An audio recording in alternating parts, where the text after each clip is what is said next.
Hello? Hello? Well, I'm sorry, I got to get back to you because I got to do my Astro update right now. Yeah, we'll talk a little later. That's not even a cell phone. No wonder my reception was only one bar. Hi, Mark McNutt here, the Astro Wizard, and yeah, I'm not afraid of the joke. But yeah, so what an incredible time we live in right now. In my time off, I've been able to really contemplate things in my own process and all that. I'm glad I didn't give you the update last month because I might have had to talk about the potential for political violence and under that blood moon eclipse, and just even talking about those things could, you know, turn you into subversive somehow. Just a comment. So yeah, I'm really excited to get going here. I really want to talk about the importance of what's going on with the polarity right now. If you look at the chart of right now, it's definitely a polarizing time, But hey, there's this Grand Trine. Yeah, there's a Grand Trine between chaos, upheaval, and what's going on right now. Yeah, and there's right now, as we film, we're actually at the exact point of the Fall Equinox solar eclipse, right at the tail end of Virgo. The Fall Equinox happens when the sun goes into Libra, but right now we're at the tail end, and at this very minute is after 12:30 p.m. That's when it's happening here. So I want to talk a little bit. First of all, before I get into it, every 5 years or so, for some reason, the New York Times has to repeat this article about how leading astrophysicists say that astrology is bogus because the signs have shifted about 25 degrees, and so therefore it's all invalid. Well, the word ignorant comes from I know. So what these people already seem to know is that the astrology comes from the constellations. So we're going to have to go through this once again. Astrology, as practiced, Western astrology, tropical astrology, like Tropic of Cancer and Tropic of Capricorn, there's reasons for that. That these are projected from, these are the four seasons, and they're projected from the earth outward and then trisected into months or moons. So, the astrology that they're talking about that's bogus is called sidereal astrology. Sider means star date, star, like star date, 2525.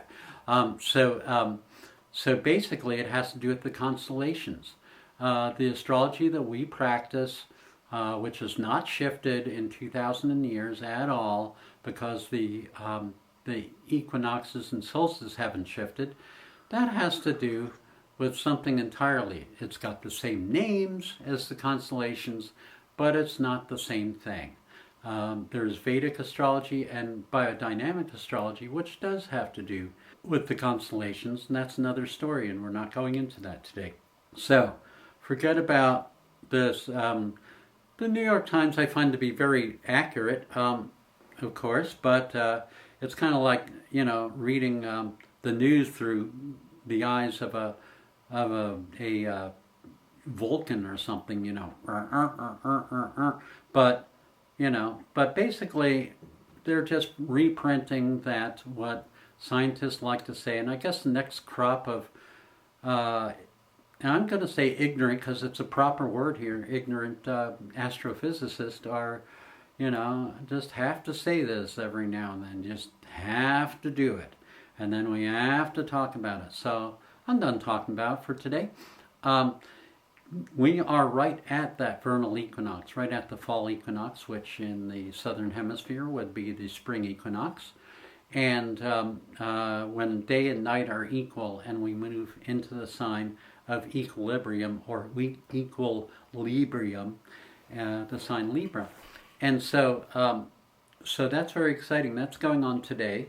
It's a solar eclipse today. Several planets are changing. The inner planets, the personal planets, are changing signs over the next few days. 9 out of 10 of the planets are affected right now, are like really into play.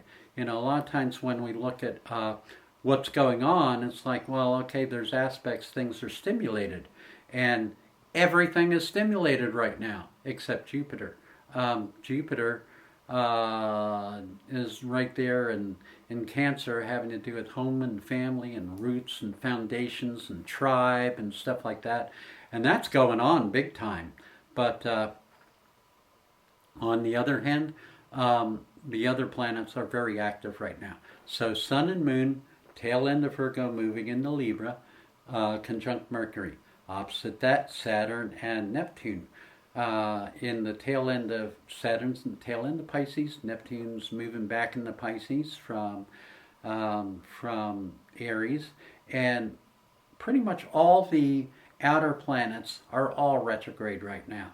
So as far as like if you dialed into this for good news, well, the good news is I'm going to tell you how to navigate these times. The more negative news is the samsara of now is not going away. Hey, what's samsara mean? Well, samsara talks about the illusion of this and that, the illusion of light and dark, the illusion of I'm right, you're wrong. You know, probably more samsara going on right now, as evidenced by the planets, than ever before. There's probably more people who have opinions right now that think they're right than ever before. It didn't used to matter, did it? You know, we didn't used to look at our neighbors or, you know, people down the way and go, I wonder whether they're on my team or the other team. Now, I'm starting to think that all this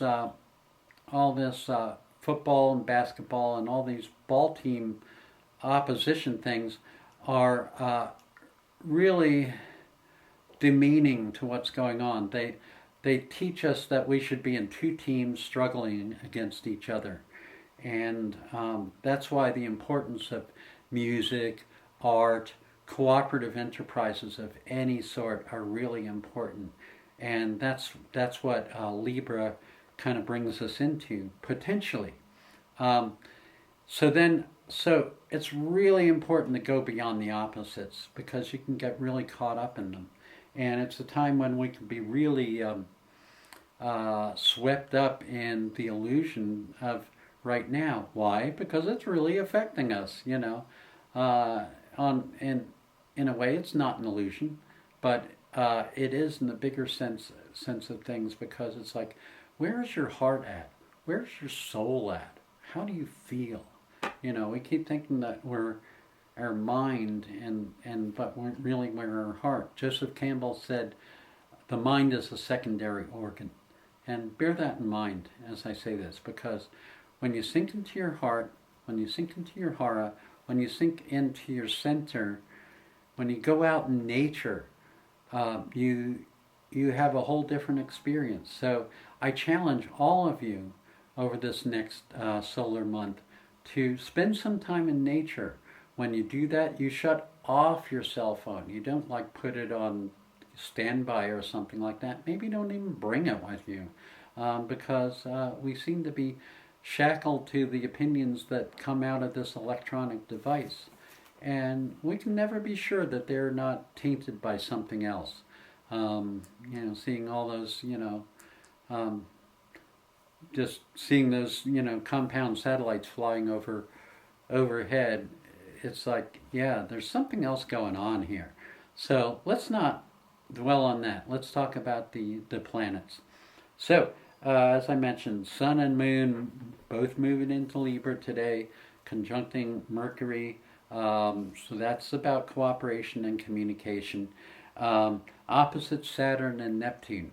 Now, I just used, Sanskrit term samsara. By the way, our language is developed from Sanskrit, so it's a mother language, and Neptune is in the beginning of Aries, moving backwards into Pisces. One more dose of that, and goes retrograde for a few more months. Saturn goes retrograde until, I believe, the end of November, and it's already in Pisces. And so these two together, Saturn has to do with, well, Neptune has to do with belief, and Saturn has to do with the rigidity of belief and the focus that way. We can use the energies of that conjunction, Saturn conjunct Neptune, to have a strong belief that we can live the life of our choosing, that all these perceptions right now are limited, that we are more powerful than any of these shortcomings that are trying to distract us right now. Or we can get really bottled up into it and be like, I believe this, and oh look, my group believes this thing, therefore that's what's true. That's a real illusion, isn't it? Anyway, so then we had the outer planets. Pluto's in Aquarius. It's not moving backward. It's moving backwards, retrograde as seen from the Earth. And when I say as seen from the Earth and retrograde moving backwards, it's real for us. It's like it really is here on Earth. It's moving backwards. We're not on the sun, So yeah, we know it spins around.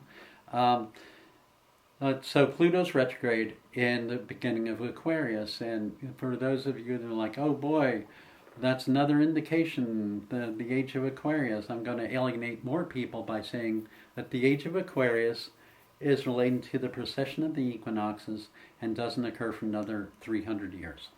And then there's Uranus, which is just not Uranus, sorry. Uranus is in the beginning of Gemini, and it's going to move back into Taurus. There'll be a lot of Earth upheaval when that happens in a few months. But Uranus and Gemini is about the duality of now. Uranus is the planet of chaos, and there's a person in the White House right now that's with the Sun in Gemini, conjunct Uranus and Gemini. Some people are really good at sowing chaos, and some people, the other choice is to use chaos as an inspiration, a hit by lightning kind of a thing. And so Uranus in Gemini is in trine with Pluto in Libra, Pluto in Aquarius, which is in trine with the solar eclipse right now. So the Grand Trine, and people are like, oh boy, a Grand Trine. Grand Trine is upheaval and transformation abounding. Probably the best news about that has to do with that at times of great change, it's like a rubber band. It's gonna swing back. I would like to say it's gonna swing back in the next few weeks or something. Big changes in the next 6 months, but there's still a dark passage to go through. Now, let's see. So we have Pluto, Uranus, Neptune, Saturn, Jupiter's in Cancer, home and family in your tribe. Love your mother. Love where you came from. Love where you're going through. Love your community. Your community is diverse in itself. When people with different points of view, when their kids sit down and have lunch together and make music together as opposed to opposing ball teams, then change can occur. And that's where it occurs. It occurs on the heart level. So the inner planets, Mars is in Libra. It's like, yeah, all right, all this peace from Mars and Libra. I found so many wars that have been started under Mars and Libra. Fortunately, and by the way, Mars just went through, for about 2 weeks, Mars square Jupiter, which has a lot to do with things that we just saw. And so Mars is moving into Scorpio. That's going to have like kind of an intense emotional aspect, but that can also get to the bottom of things and really root out old secrets and things like that. Then Venus has moved into Virgo, which is Venus is not in its easiest place in Virgo. It's not really a touchy-feely kind of a sign and time, but Venus in Virgo is very good for getting your ducks in a row with your personal relationships and putting things in order. And then you have Mercury in Libra for a while, and that's about communication. So the inner picture is strong. Everything's going on right now. If you're not busy right now, that would be amazing, because it's all very active. So I encourage you to take that activity and to go beyond this to this, communing with nature. So these things are life-changing and will give you a great clarity. And get your astrology reading. It's all very personal right now. I would love to be of assistance with any one of you that's ready to take that plunge. And you deserve it yourself. Love yourself unconditionally, and then move out from there. So that's my message for you today. Hope you take it in and digest it well.